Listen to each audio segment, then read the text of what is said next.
Hola, ¿qué tal? Buenas tardes y seguimos con las entrevistas en el estetoscopio, escuchando tu cuerpo. Ahorita estamos entrevistando al doctor José Luis Huerta González. Él fue, es expresidente de la Federación Mexicana de Médicos y Residentes Especialistas en Medicina Familiar en México. También fue vicepresidente de WONCASIM en la región Mesoamérica.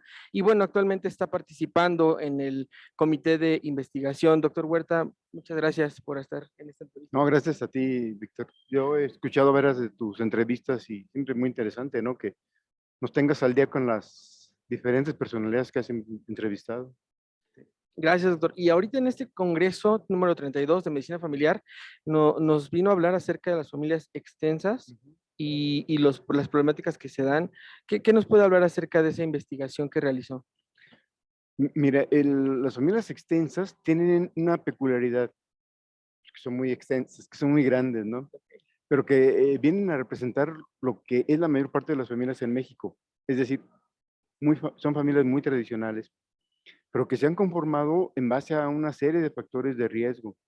Es decir, ahora con la pandemia, yo supongo que se habrán incrementado, aunque no he leído los reportes del INEGI, pero que se han incrementado por problemas de tipo económico, básicamente, por problemas de las defunciones de algún jefe de familia, y un recurso ha sido irse a vivir con los papás o con los suegros y ampliar las familias y convertirlas en familias extensas.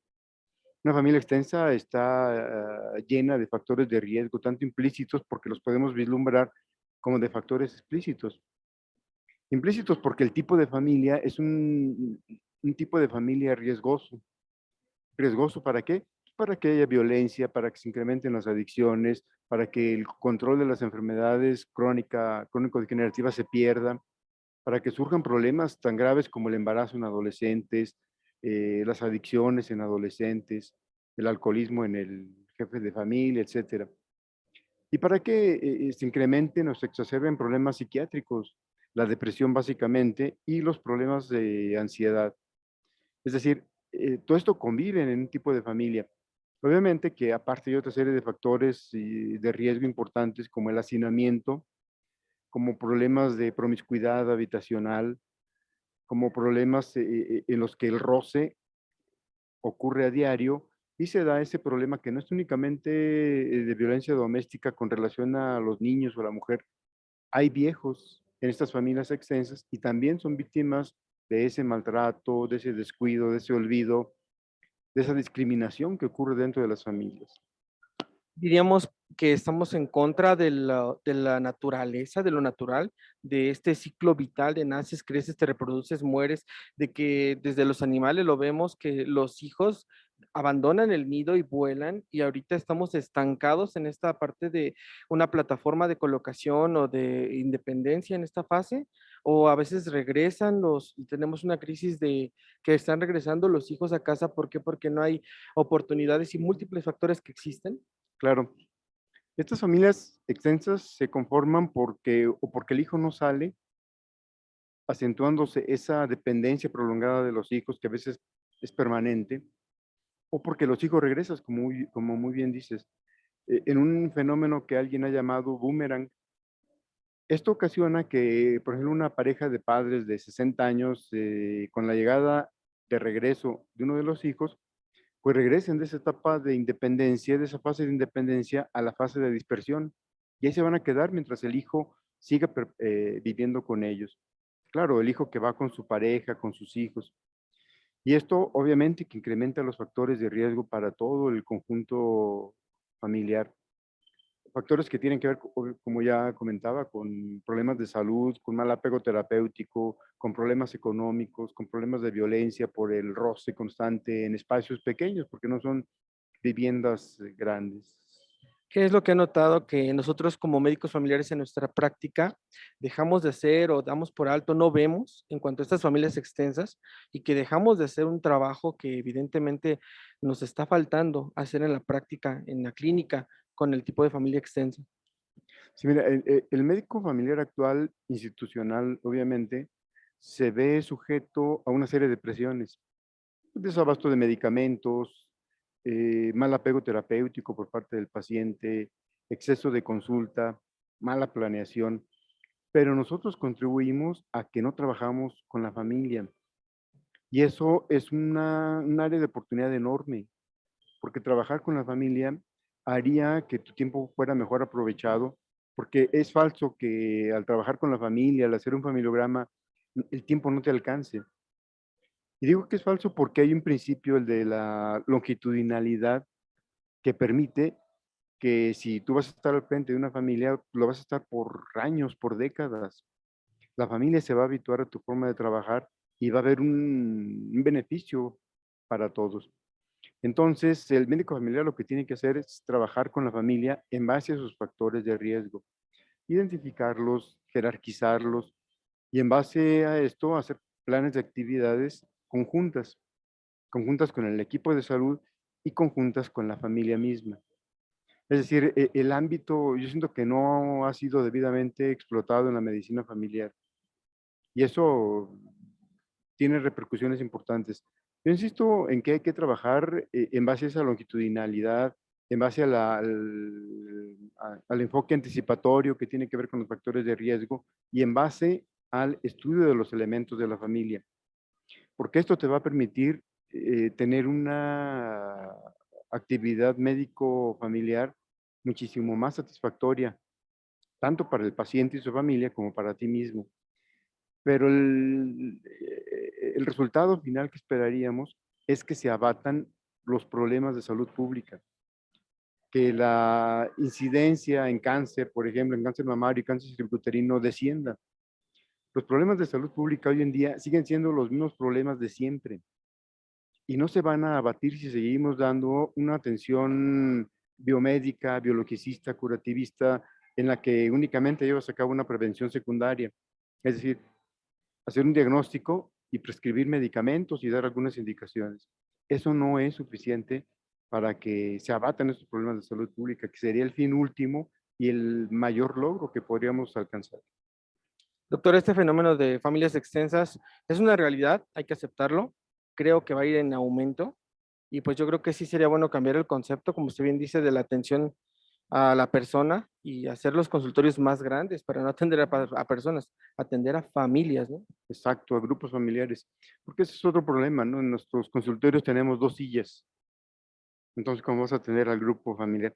Aparte, debemos de estar mejor capacitados en orientar, en saber orientar, pero de una manera profesional, no lo que el empirismo te dicte, no dar consejos a la familia, sino dar una orientación familiar debidamente sustentada en el conocimiento y, claro, en tu experiencia, ¿no? En tu sentido común. Pero sí requiere que profesionalicemos esa orientación familiar, sin llegar, claro, al extremo de ser un psicoterapeuta, ¿no? Sin embargo, aquí lo grave es que muchos llegan a ejercer la psicoterapia de manera empírica, sin saber el daño que pueden ocasionar iatrogénico a un grupo familiar. ¿Sí? Tema muy interesante. Doctor, ¿y ahorita qué le está pareciendo este Congreso de Medicina Familiar?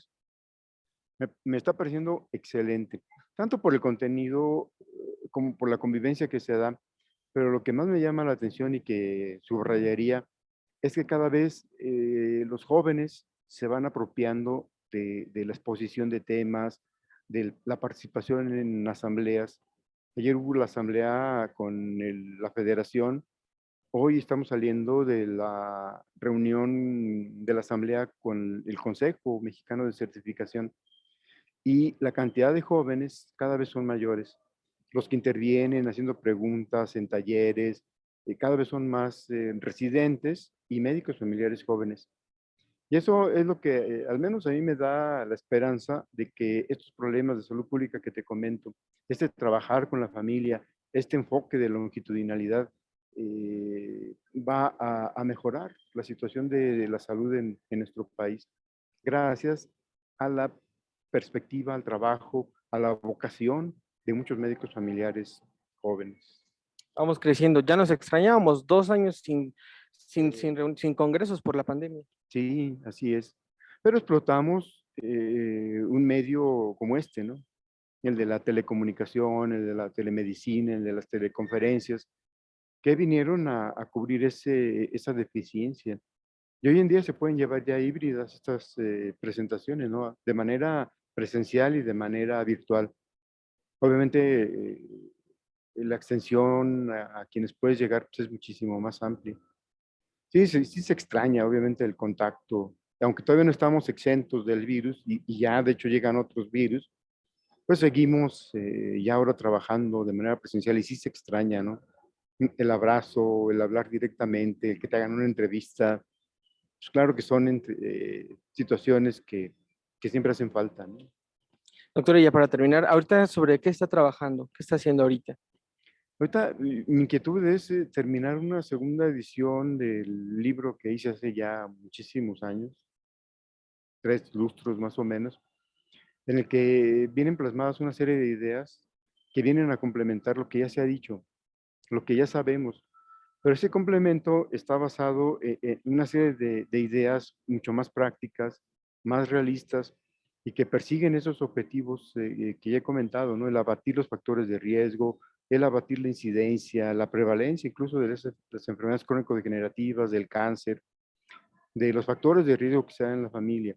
Entendiendo que un factor de riesgo es desde una faringitis viral hasta un problema de disfunción familiar grave, manifestado a través de la enuresis de un niño, de la violencia, del maltrato, de la violencia a la pareja, a los viejos, etcétera. Y esa es la idea, aportar una serie de ideas basadas, pues, en la experiencia, en los conocimientos que adquiero cuando trabajo aquí con jóvenes. En tu época de joven que comenzabas con el grupo de Ameyali y la huella que ha dejado. Me satisface, por ejemplo, el hecho de saber que Ameyali sigue vigente y que ahora mi perspectiva hacia este tipo de grupos, hacia este grupo concretamente, pues es diferente a como yo los conocí y a como incluso yo los traté, ¿no? Sí, claro, hace 9 años estábamos en Querétaro precisamente Ajá, cuando inició el movimiento de sí, estudiantes y residentes y ahora ya los vemos participando de una manera directa sí. y en gran medida apoyado por usted, doctor. Muchas gracias, de verdad. No, al contrario, verlos a ustedes ya dirigiendo asociaciones, dirigiendo o participando en congresos, pues eso es muy placentero para muchos, sobre todo para mí porque yo sigo teniendo esa fe en la juventud que va a ser la que nos va a cambiar el rumbo de la medicina familiar. Yo siento que la medicina familiar está en un proceso de adaptación, de ajuste, y ese proceso nos va a llevar a una mejora que ya tiene que ser a corto plazo, que beneficie a las familias, a los pacientes, a nosotros mismos y a una comunidad en general. Que de hecho nuestra medicina familiar debería ser también comunitaria. Ese es un aspecto que luego lo podemos platicar, pero que hace falta. Y esto implicaría que, pues, hacer partícipes de nuestro quehacer a todo el equipo de salud, sobre todo a las enfermeras que cada vez se abocan más al trabajo con las familias. Es un mundo de cosas que hay, que podemos ir platicando y que podemos vislumbrar para que cambien y contribuir a que cambien, ¿no? Doctor, mucho trabajo por hacer. Muchas gracias por haber acudido a esta entrevista. Esperamos con ansia esta segunda edición del libro. Nos avisa porque de verdad hace falta médicos familiares que escriban. Sí. Sí, yo espero que en un par de meses. Tengo muchas presiones para sacar esto ya pronto.